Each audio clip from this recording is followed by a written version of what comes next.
On ne le dira jamais assez, Oui. le cacao que vous transformez Oui. ici vient tout droit du Cameroun, Oui. de vos propres plantations. Oui. Oui, Alors, la petite histoire, c'est que je suis d'abord agriculteur, je suis planteur. oui. Et hormis d'être planteur, je suis aussi couverturier et chocolatier. Donc, j'ai les 3 casquettes en même temps. Oui. Je plante, je récolte, je fermente, je sèche, j'importe, je torréfie, je broie, j'affine, je concasse et je moule.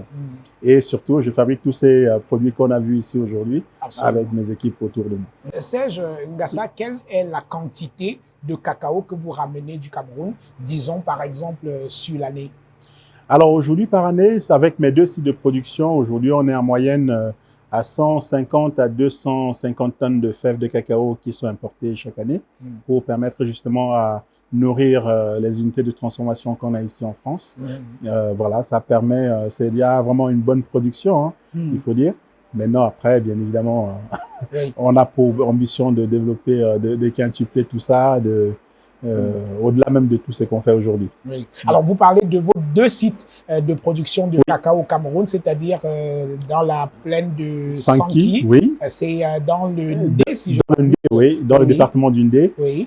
Et également à Ayos. Ayos. Oui. Pourquoi les 2 sites? Pourquoi les 2 zones du Cameroun? Parce que on a un terroir qui est unique en son genre. C'est-à-dire, il faut dire que le Cameroun, on a un pays qui est propice à la culture du cacao. On est vraiment sur la ceinture équatoriale et sur la ceinture du Capricorne de l'équateur. Et surtout, au Cameroun, on a cette facilité aussi d'avoir un terroir qui est riche en manganèse, en sélénium dans certaines zones du Cameroun, mais aussi la terre de l'Ouest qui va apporter vraiment des différents nutriments. On aura une terre qui est vraiment riche, qui permet au cacao d'avoir des arômes qui sont uniques en son genre. Et la couleur du cacao du Cameroun, elle est unique parce qu'elle est très ocre. Et ce côté ocre, la majorité des industriels dans le monde vont prendre ce cacao-là pour venir fabriquer avec des cacao qui viennent un peu de partout, après faire la couverture et pouvoir finaliser leur chocolat avec le cacao du Cameroun qui a cette belle couleur qui va permettre justement d'avoir un produit visuellement qui soit unique en son genre. Bonjour, vous avez aimé la saison 1 de votre émission Autant le dire spécial Diaspora, vous allez adorer la saison 2. Vous êtes chef d'entreprise, universitaire, entrepreneur, avocat, médecin, sportif. Vous êtes d'origine camerounaise et vivez en France, en Suisse, en Belgique, en Allemagne, en Italie, en Espagne et un peu partout en Europe.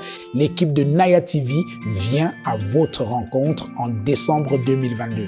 Parlez-nous de vous, racontez-nous votre trajectoire et inspirez la jeunesse camerounaise. Inscrivez-vous et retrouvons-nous bientôt.